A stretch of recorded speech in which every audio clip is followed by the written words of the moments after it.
on anger and forgiveness. Many of us live as though anger is a shield, protecting us from further harm. But Christ suggests it may actually be a prison. At the heart of the gospel lies a startling ultimatum that our own freedom is inextricably bound to the freedom we grant our enemies. This teaching feels both dangerously simple and impossibly heavy. While we often treat forgiveness as a gift we choose to give, Jesus speaks of it as a debt we cannot afford to keep. If this command is absolute, where does that leave our very human need for indignation? This tension brings us to a pivotal crossroads in the Sermon on the Mount, where a single qualifier has divided scholars and believers for centuries. We must determine whether the just cause we so desperately cling to is a legitimate theological boundary or merely a scribal softening of a command that was meant to be absolute. This profound theological dilemma prompts us to ask the following questions. Does the prohibition against anger apply only to that which is without a cause, as the traditional Textus Receptus suggests, or is the command far more radical, stripping away every justification we might use to harbor resentment? Is it possible that by seeking reasons to remain angry, we are missing the very path to the perfection of the Father? To find the answer, we must deconstruct the framework of the Lord's Prayer and look deeper into the heart of the one who uttered it. This essay will explore the following points. First, redefining the nature of anger. I will examine the concept of anger not only through a lexical lens, but through a psychological and spiritual frameworks, exploring its manifestations in both biblical scripture and modern society. Second, examining the framework of Matthew 5. By revisiting the teachings on anger and forgiveness through the lens of daily experience, I aim to establish the specific model of reconciliation Jesus intended for his followers. Third, resolving the debate of the phrase without cause. I will take a firm position on the controversial phrase without cause, determining whether it is a legitimate theological boundary or merely an exercise in spiritual futility. Fourth, navigating the burden of the heart. Finally, I will address the profound difficulty of forgiveness, exploring why this command often feels like a second assault. In light of this struggle, I will seek the spiritual key that transforms an outrageous demand into true liberation. Chapter 1. Redefining the nature of anger. In Matthew 6:14-15, Jesus provides a pointed postscript to the Lord's Prayer. While the prayer itself spans 4 verses and encompasses 7 distinct petitions, each a cornerstone of the faith, Jesus chooses to conclude with a specific commentary. By isolating one request from the rest, he signals that this particular theme requires a deep level of scrutiny. 1. God's name be hallowed and glorified. 2. God's kingdom come. 3. God's will be done on earth as it is in heaven. 4. God provide our daily bread. 5. God forgive our sins just as we forgive those who sin against us. 6. God lead us not into temptation. 7. God deliver us from evil. Out of these 7 petitions, Jesus singles out forgiveness, cautioning us against withholding it. This unique emphasis invites us to explore the theme with greater depth. Matthew 6, verse 14 to 15. For if you forgive men their trespasses, your heavenly Father will also forgive you. But if you do not forgive men their trespasses, neither will your Father forgive your trespasses. Here, Jesus does not explain what forgiveness looks like in practice, nor does he address those moments when it might feel impossible.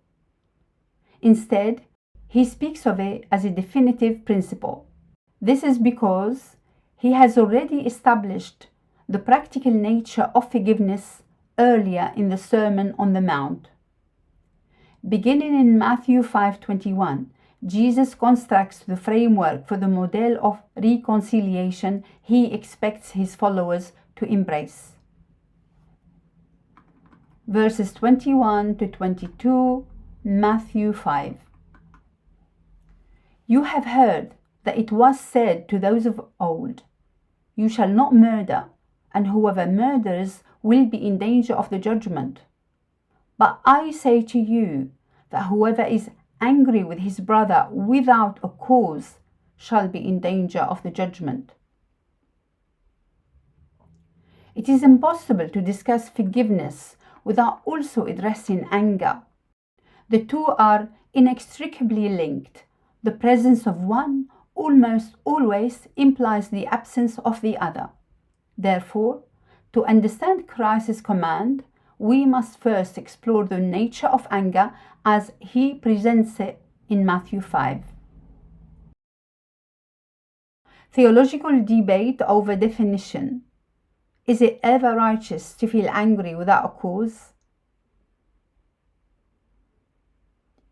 In the King James translation, Jesus refers to a specific type of anger, that which is without a cause.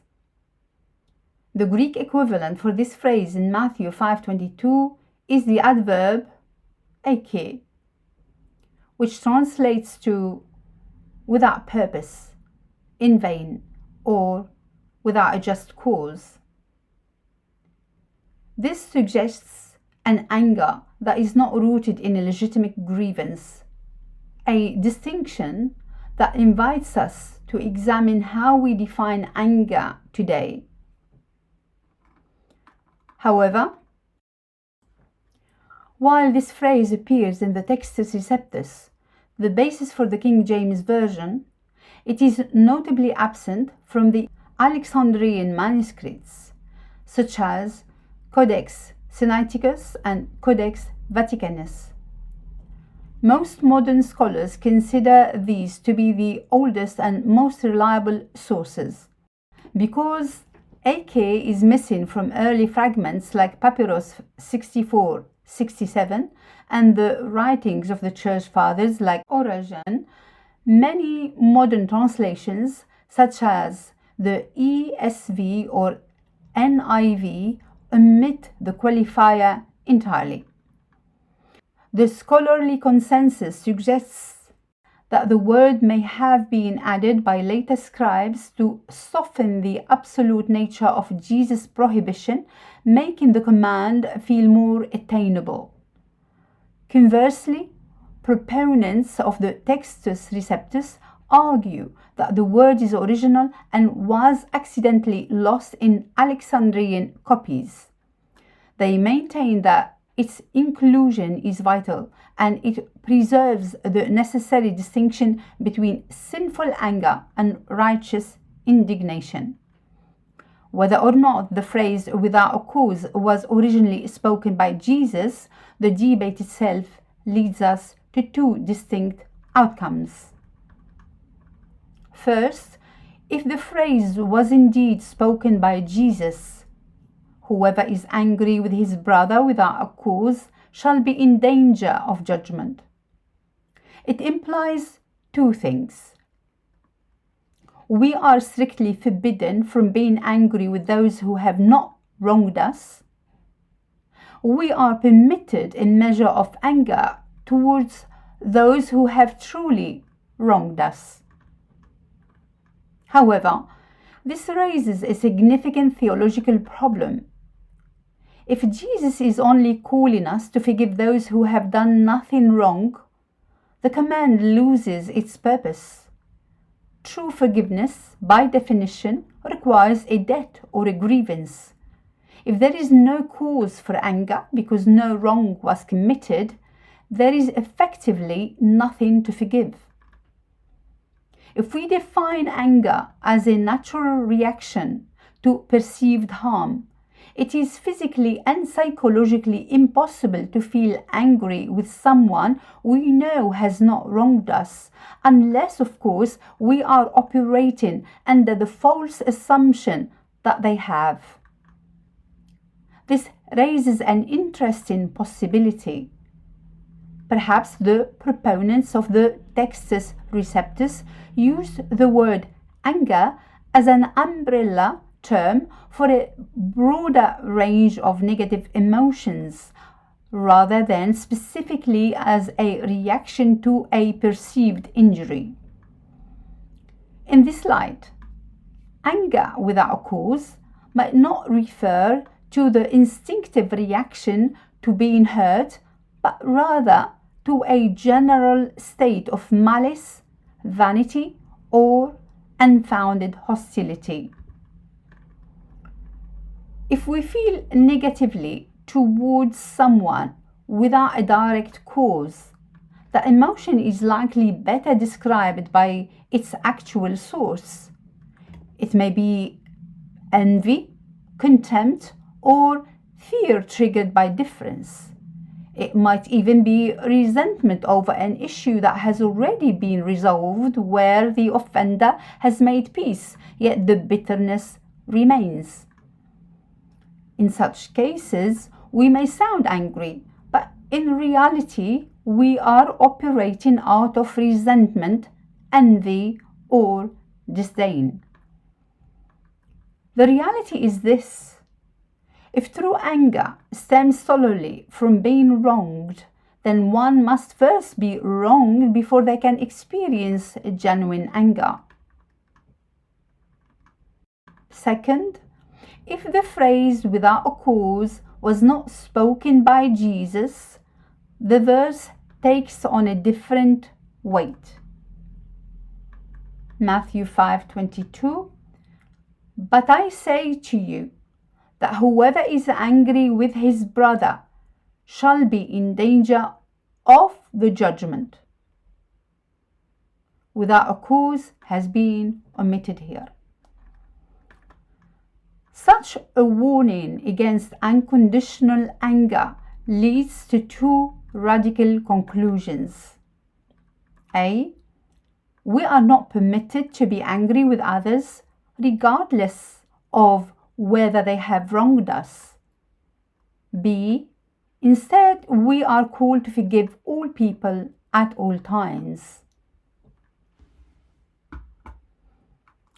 Part 2. The contemporary definition of anger. What then is anger? It is a powerful primal response, both emotional and behavioral, to internal or external stimuli.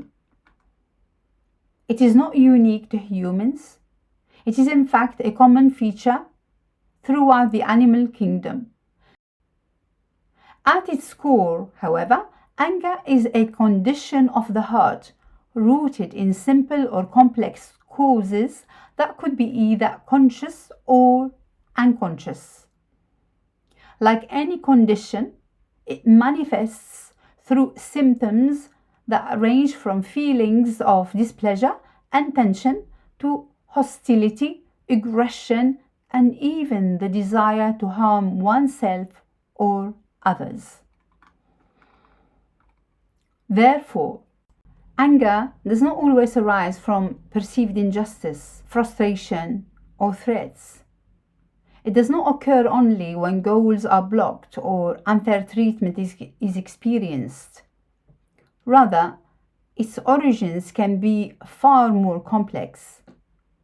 For instance, anger can be the immediate byproduct of fear or the perception of imminent danger, whether well-founded or not.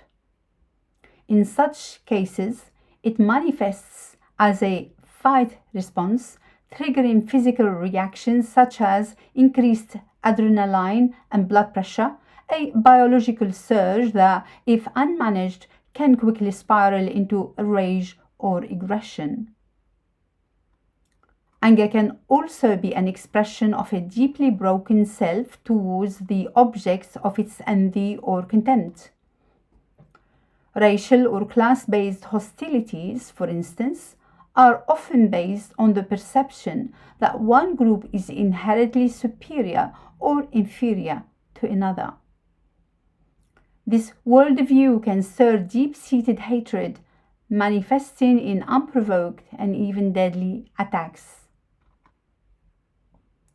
Psychologists often classify anger as assertive, aggressive, or passive-aggressive. However, mirroring the theological debates of the past, I classify anger into two distinct categories: intentionally provoked anger and unintentionally provoked anger, that is, anger without a cause. First, intentionally provoked anger. Within the category of intentionally provoked anger, I perceive two distinct forms: intentionally provoked egoistic anger and intentionally provoked empathetic anger. 1. Intentionally provoked egoistic anger. Intentionally provoked egoistic anger is a term I coined to describe the anger triggered when a person's honor, pride, or ego is wounded by a conscious agent who deliberately intended to cause such harm. Consider this. If someone slaps your face or pushes you on purpose, causing you to fall, it isn't the physical pain that sparks your anger, it is the intent behind the act. It is the assault on your dignity that stings. In contrast, if you are injured during a natural disaster, you are unlikely to feel anger towards the event, as nature is a non-rational force. Similarly, if a friend accidentally hurts you, you are far less likely to be angry if you are certain their goal wasn't to humiliate you. Ultimately, it is rarely the physical hurt that provokes us, it is the perceived attack on the self. Because this anger is so deeply tied to our pride, God can use these unjust experiences to further humble us. This is why Jesus commands us to forgive the perpetrator. By bearing that humiliation while walking with God, we allow Him to use the experience for our eternal good, trusting Him to deal with the offender in His own time. 2. Intentionally provoked empathetic anger. A.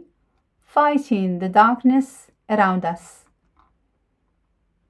The second type of anger is what I call intentionally provoked empathetic anger, a concept that aligns with what the Bible refers to as righteous or holy anger. While zeal for God is its highest expression, it also appears as a protective passion for the environment or as a deep compassion for the poor and marginalized. In these instances, anger is not a selfish reaction but a response to seeing something inherently valuable being mistreated or neglected. Jesus as an example of holy zeal. We see the ultimate example of this holy indignation in Matthew 21, verses 12 to 13. Driven by zeal for God, Jesus went into the temple of God and drove out all those who bought and sold in the temple, and overturned the tables of the money changers and the seats of those who sold doves. And he said to them, "It is written, my house shall be called a house of prayer, but you have made it a den of thieves." Jesus was zealous for God, and when that zeal was met with cold indifference, it stirred him to empathetic anger.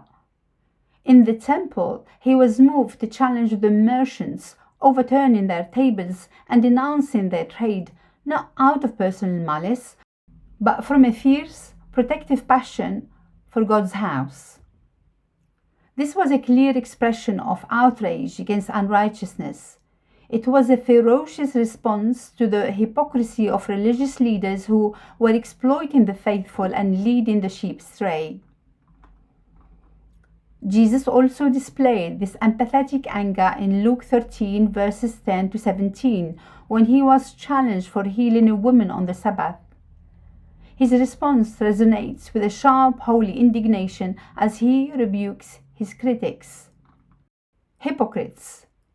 Does not each one of you on the Sabbath loose his ox or donkey from the stall and lead it away to water it?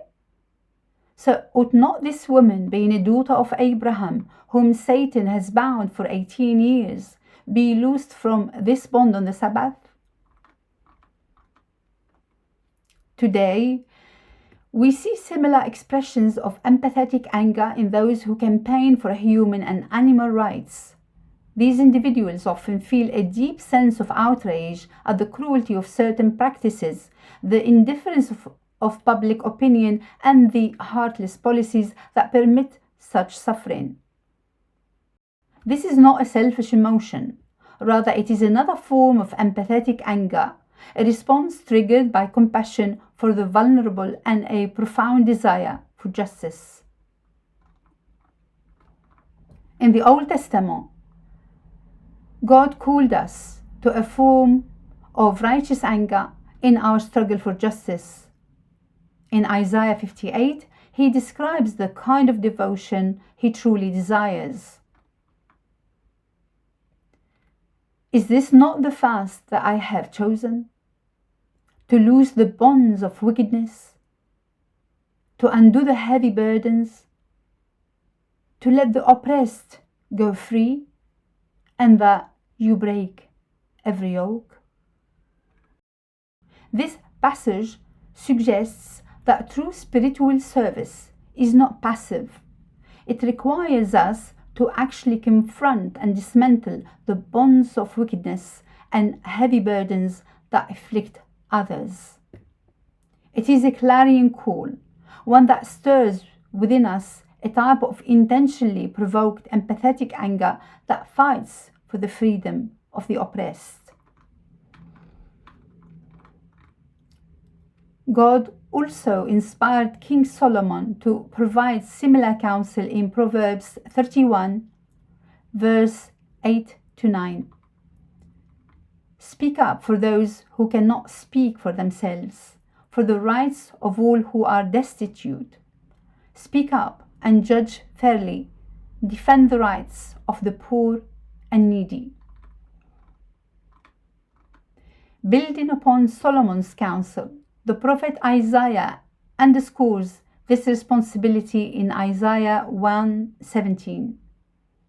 Learn to do right, seek justice, defend the oppressed, take up the cause of the fatherless, plead the case of the widow. The prophet Jeremiah asserts this same principle of righteousness, this same principle of righteous, empathetic anger in Jeremiah 22:3, where the Lord commands, "This is what the Lord says, do what is just and right. Rescue from the hand of the oppressor the one who has been robbed."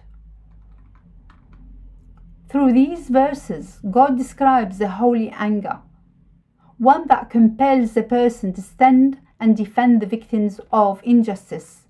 It is the fire that rises on behalf of the oppressed, the enslaved, and those subjected to groundless cruelty. This is the anger we feel for the women slandered by false accusations, or for those marginalized because of their ethnicity, appearance, or disability.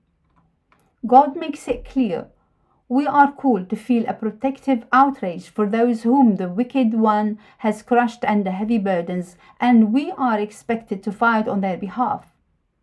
Ultimately, righteous anger is the antidote to indifference. It is the refusal to look away from suffering. It is to be rightly indignant at the sight of evil and to rise as a shield for the helpless. B. Fighting the darkness within. Furthermore, God teaches us to turn that righteous anger inward, using its fire as energy to combat the darkness within us. In Jeremiah 22, verse 3, the Lord speaks through the prophet, commanding, "Do no wrong or violence to the foreigner, the fatherless, or the widow." This command directly challenges the hostility that often stems from racism, cultural prejudice, or a lack of respect for the vulnerable. Life may place us in situations where we are personally mistreated by individuals from these God-protected groups. We may be assaulted by a foreigner, harassed by an orphan, or stolen from by a widow. In such moments, the holy anger of God, His zeal for the protection of the weak, should rise within us to consume our own egoistic resentment. While forgiveness does not mean enabling wrongdoing or failing to report a crime, we must not allow the offense to harden into a broad bitterness. We must refuse to let such an experience evolve into a hatred of all immigrants, orphans, or widows. In Isaiah 58, God further instructs us, "Is it not to share your bread with the hungry, and that you bring to your house the poor who are cast out? When you see them naked, that you cover him, and not hide yourself from your own flesh?" These commands urge us towards two responses, one that is tangibly spoken and another that is found between the lines. When we rise to share our bread with the hungry, we do so from a place of empathetic anger, while a deterministic or karma-based worldview might suggest that suffering serves a necessary purpose, a punishment for a past life that should not be disturbed. Our God declares that a life crushed by poverty and disease is not His will. It simply does not have to be this way. Recognizing that it is the enemy who keeps people in bondage, we are right to feel indignant at the sight of such suffering, even when it overrides our own biases and assumptions. Furthermore, we are called to combat our own greed by learning generosity towards the poor, sharing our bread, which presents our very income, with those in need. This involves helping the homeless, whether by welcoming them into our homes or providing for their lodging elsewhere. We are commanded not to hide ourselves from our own flesh out of apathy or a lack of generosity.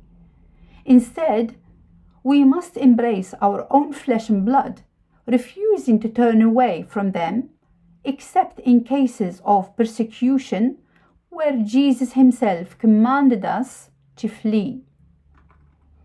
Matthew 10, verses 21 to 23. Brother will betray brother to death, and a father his child. Children will rebel against their parents and have them put to death. You will be hated by everyone because of me, but the one who stands firm to the end will be saved. When you are persecuted in one place, flee to another. Truly I tell you, you will not finish going through the towns of Israel before the Son of Man comes. Part 2. Unintentionally provoked anger without a cause. This type of anger manifests into two distinct forms. First, unintentionally provoked anger born from miscommunication or doubt. A. In this scenario, a person operates under the assumption that a seemingly hurtful action was motivated by an intent to harm, when in reality no such intent exists. To illustrate this, I will use a true account from a former court magistrate case. A family was walking toward the tube station, led by a heavily pregnant woman pushing a toddler in a pram. Preoccupied by the stress of an upcoming house viewing, she failed to notice two African British women waiting for her to pass through a narrow footpath. What she did notice, however, was a painful punch to her back as she entered the passage. Shocked, she turned to find one of the African British women hurling insults, accusing her of being disrespectful for failing to say thank you. In the mind of the aggressor, a major offense had occurred. She interpreted the pregnant woman's silence as a purposeful, perhaps even racist act of humiliation. A simple lack of positive response was registered as a deliberate provocation. Yet because the pregnant woman, who was herself from a different ethnic minority, never intended to cause offense, I classify this incident under the category of unintentionally provoked anger. Although the woman's behavior did indeed trigger a reaction, there was no evidence of a conscious intent to disrespect the two African British ladies. B. Other common examples include minor physical contact, accidentally stumbling into someone or brushing against them in a crowd can easily be misread as a deliberate sign of disrespect. C. Furthermore, because facial expressions and body language vary significantly across cultures, it is easy for someone who is prone to take an offense to interpret neutral or misunderstood signals as having the worst possible intentions. 2. Unintentionally provoked anger rooted in prejudiced emotions. A. Social qualifiers and the phenomenon of inherent guilt. In this example, let's call the angry individual John and the guilty individual Sufyan. John feels angry with Sufyan, not because of his specific action performed then and there, but because he believes Sufyan's guilt resides in his very identity. In John's mind, his aggressor, that is Sufyan, is guilty simply because he fails to meet the necessary attributes that would qualify him for social approval.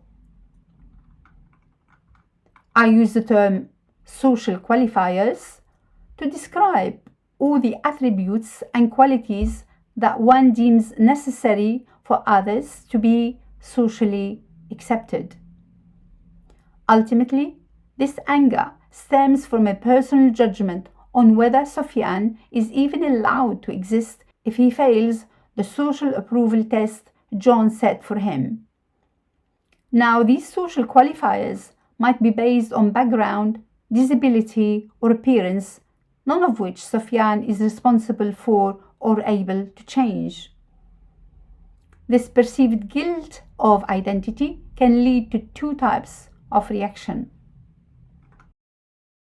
Small a, immediate and limited reaction. This instantaneous guilty verdict is often carried out by individuals or small group of youths. The most common guilty verdict involves being from the wrong ethnic group in the wrong area, a prejudice that frequently pushes racist attacks to the front pages of our newspapers. One of many tragic examples occurred in Hastings, UK in August 2008. Mohammed El-Majid was a 16-year-old student from Qatar attending summer school in Great Britain. While walking past a social club on the seafront just before midnight, he was confronted by a gang of local youths. Entirely unprovoked, the gang assaulted him to death. To these youths, Mohammed was guilty by virtue of his cultural background. The teenager came to the UK at a time when hostility towards Middle Eastern immigrants was at an all-time high. In such a climate, a person does not need to commit a wrong to be punished. They are viewed as carrying their guilt in their genes. Mohammed El-Majid's death was not an isolated tragedy, but a stark example of a recurring pattern of racially motivated violence in the UK and around the globe. Though it occurred in 2008, this attack remains a disturbingly relevant example of the guilty verdict, a phenomenon that continues to resurface in the headlines today. It is symptomatic of a deeper systematic prejudice. It represents just one chapter in a long history of unprovoked attacks against those perceived as outsiders or those branded different from the local norm. Small b, slow and intense reaction. In the second category, the guilty verdict is developed over a long period. It is often birthed in one generation only to grow and fester centuries later. This type of deeper-seated anger can vary in seriousness and repercussions, ranging from ethnic groups rising against one another in localized campaigns of ethnic cleansing to near global movements of the magnitude seen in the Third Reich 1933 to 1945. It is important to recognize that racism is often used as an umbrella term that covers more than just ethnic prejudice. While Nazi racial policy focused on Aryan supremacy, it also targeted German Aryans who were elderly, impoverished, or living with genetic defects. These broader criteria suggest that racism, in this systematic sense, could be classified as a form of narcissistic maladaptive personality disorder, one rooted in an idolization of the self that aggressively shuns difference in an attempt to dominate the world. Capital B, the fragile ego and the justified aggressor. Another example is wearing the wrong colors in the wrong place. This is no mere trifle. For instance, wearing West Ham United's iconic colors while walking past Manchester City Stadium after their team has just lost to West Ham is a grave error. Even if you have no interest in football and have never watched a match, you could become a target. To the attackers, they feel justified in their aggression because you had the audacity to display those colors, further bruising their already wounded egos. In their minds, the reason for the assault is simple. A clueless individual has deliberately offended grieving fans. Capital C. Malignant envy. A modern and tragic manifestation of this darkness is seen in the actions of Claudio Manuel Neves Valente. On 13th December 2025, Valente, a 48-year-old Portuguese national and former PhD student who had withdrawn from Brown University more than 2 decades earlier, returned to the campus engineering building. During finals week, he opened fire on total strangers, killing 2 students and wounding 9 others. According to FBI findings, Valente's victims were symbolic in nature. He viewed the university and its community as representations of his own perceived failures. In the mind of the aggressor, the victims were simply guilty of being the other. Valente's actions illustrate 3 critical psychological and moral collapses. The entitlement fallacy. 1. The shooter's distorted logic suggests a belief that because he was once part of the institution, he was owed a success that he did not achieve. In his mind, the system was rigged against him. He viewed current students not as individuals, but as symbols of a promise he felt was stolen. He did not see their potential for struggle. He only saw his own past humiliation being repeated in reverse. 2. Pseudo-commando logic. Psychiatrists often use the term pseudo-commando to describe individuals who adopt a soldier persona to give their lives a sense of grand purpose. This narcissism suggests that one's personal disappointment is so significant that it justifies a historic act of violence. 3. Overvalued ideation. This refers to a state where a person becomes so consumed by a single truth, such as the university destroyed my life, that it crowds out all the empathy and common sense. It is a total breakdown of the ability to see others as human beings, reducing them to mere props in one's own internal tragedy. In the Sermon on the Mount, Jesus equates nursing anger with the act of murder itself, a spiritual decay personified by Valente's 25-year grudge. Though the university had never actually wronged him, Valente's anger remained perpetually provoked. He did not merely commit a crime in 2025, he had been effectively killing his own peace and humanity every day for 25 years. By projecting a grievance where none existed, he proved that unintentionally provoked anger is often the most dangerous darkness of all, the darkness that one carries within. Capital D. Resentment without a cause. In 1960, a son was born to a mother who promised he would forever be her spoiled baby. When 2 sisters were later born, unintentional accidents of nature, the boy internalized their existence as a personal betrayal.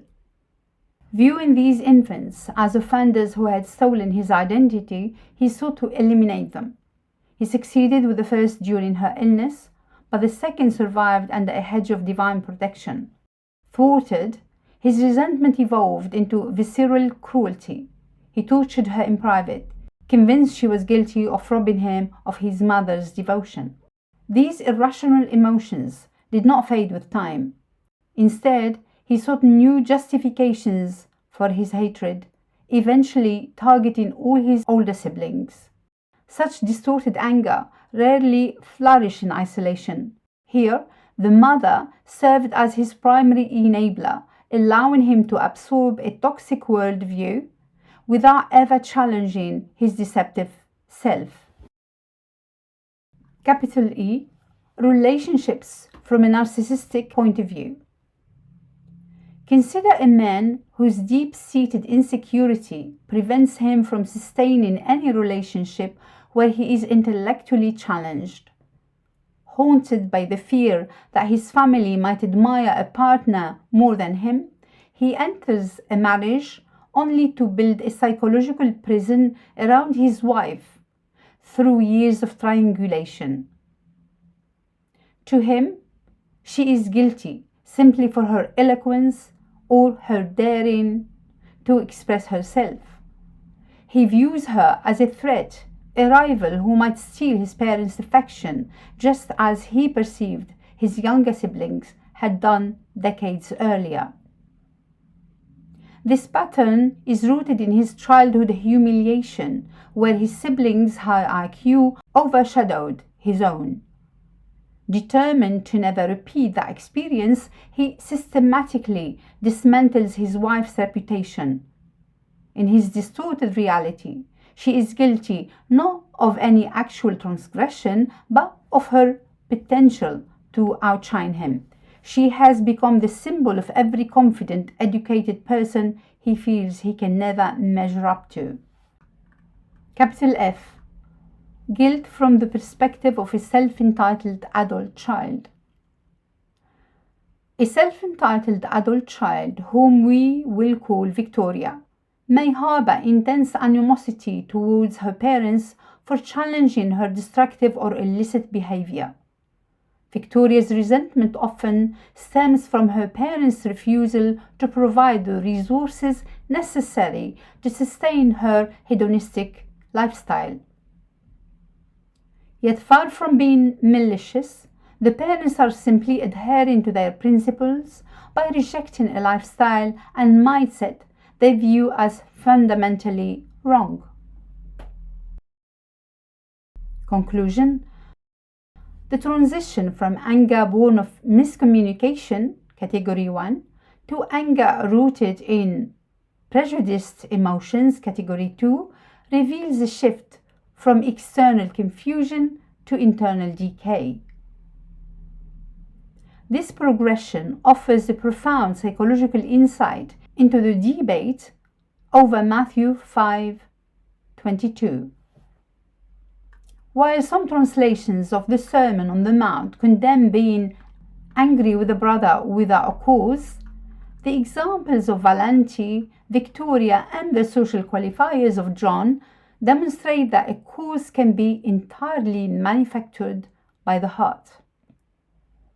In category 2, the cause is not an objective wrong, but a subjective prejudice. By branding others guilty for their identity, IQ, or mere existence, the aggressor creates a false justification, a mirage of a cause to satisfy their own narcissistic demands. Whether it is the slow-cooked hatred of systematic racism or the immediate violence of a football rivalry, this anger remains without cause in any moral sense. Ultimately, these categories show that prejudice is the mechanism by which we invent causes to hate the innocent. By nursing these social qualifiers, the individual does not just risk social conflict, they descend into the spiritual decay Jesus equated with murder. It is here that the danger of category 2 is fully realized. It is the point where anger stops being a reaction to the world and starts being a rejection of humanity itself.